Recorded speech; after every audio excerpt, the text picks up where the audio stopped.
বিষয় নিয়ে কি বলবেন, যেখানে বিজেপিকে সবসময় এগিয়ে রাখছে সমস্ত ট্রেন্ডার, আর আপনার ভূমিকা, আপনি কি বলতে চাইছেন? দেখুন, আপনারাও তো বা বিভিন্ন সংবাদ মাধ্যম বা গদি মিডিয়া যেগুলো আছে সেগুলো নির্বাচনের ঘন্টা বা নির্বাচন সমাপ্ত হওয়ার সঙ্গে সঙ্গে, ভোটাধিকার প্রয়োগ সমাপ্ত হওয়ার সঙ্গে সঙ্গে তা দেখিয়ে দিয়েছে বাংলায় বিজেপি ক্ষমতায় আসছে।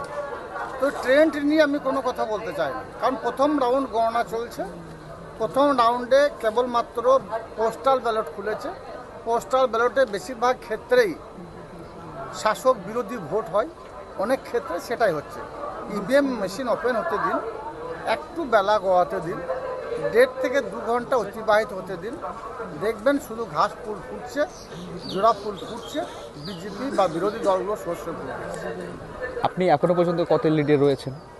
এখন পর্যন্ত হাসন বিধানসভা কেন্দ্রে 3100-র কিছু বেশি ভোটের ব্যবধানে এগিয়ে আছি, কিন্তু এটা কোনো এগিয়ে থাকার ব্যবধান নয়। একটু বেলা গোয়াতে দিন, যত সময় অতিবাহিত হবে ততই ব্যবধানটা বাড়বে। কারণ যতদিন হাসন বিধানসভা আমি উচ্চারণ করেছি, দেখেছি আমার ধারে পাশে কেউ ছিল না, আগামী দিনেও থাকবে না।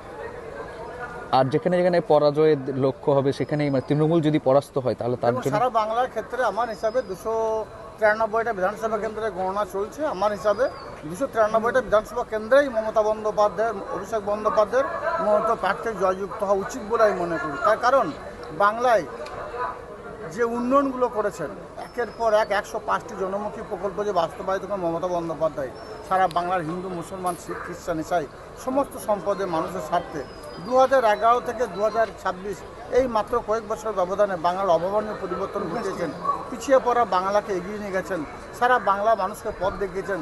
সর্বতই কোনো বিধানসভা কেন্দ্রে যদি তৃণমূল কংগ্রেস হারে, আমি মনে করি সেই হারের কারণ সেই বিধানসভা কেন্দ্রে যা দায়িত্ব আছে তারাই, তাদের চলার পথে ভুল আছে। তার ঠিকভাবে মমতা বন্দ্যোপাধ্যায়ের যে জনমুখী প্রকল্প, মমতা বন্দ্যোপাধ্যায়ের যে উন্নয়ন, সেই উন্নয়নগুলো সঠিকভাবে তারা মানুষের কাছে পৌঁছাতে পারেনি, যার জন্য মানুষ মুখ খুঁড়িয়ে কোনো বিধানসভা কেন্দ্রে তৃণমূল কংগ্রেস পরাজিত হচ্ছে।